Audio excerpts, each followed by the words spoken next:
कहीं बहुत दूर नीले आसमानों और जगमगाती रोशनियों के पार एक जादुई सल्तनत थी जिसका नाम था नूरिस्तान। ये परियों की सरजमीन थी जहां सिर्फ ताकत और जादू ही नहीं बल्कि दिल की नरमी, मोहब्बत और दोस्ती सबसे बड़ी खूबियां समझी जाती थी।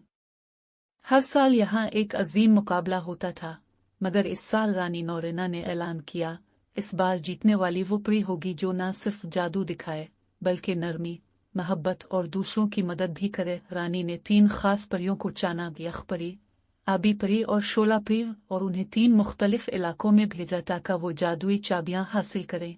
मगर हर चाबी से पहले एक आजमाइश थी। यख परी एक बर्फीले पहाड़ पर पहुंची जहां सर्दी हद से ज्यादा थी। चलते चलते से एक जख्मी कबूतर नजर आया जो बर्फ में धंसा हुआ था। चाहती तो वो सीधी चाबी की तरफ बढ़ जाती, मगर उसने दिल की सुनी। अपने जादू से बर्फ को नरम किया, परों से कबूतर को गर्मी दी और उसके पर सिखाए।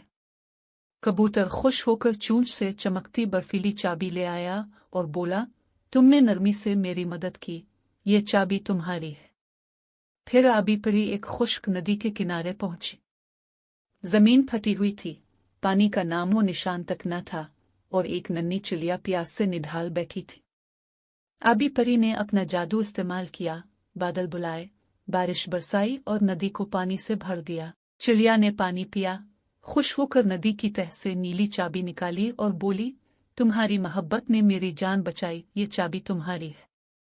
शोला परी गर्म वादी में पहुंची जहां रेत और धूप की शिद्दत थी। एक दरख्त के नीचे एक जख्मी उल्लू बेबस पड़ा था।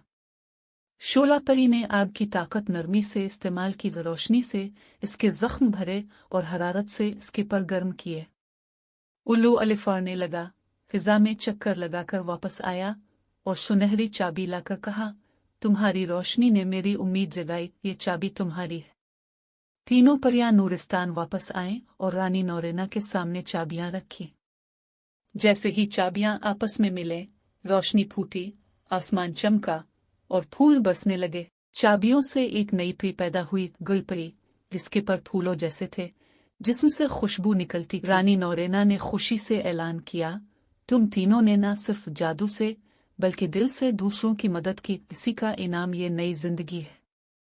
ये है मोहब्बत की रोशनी।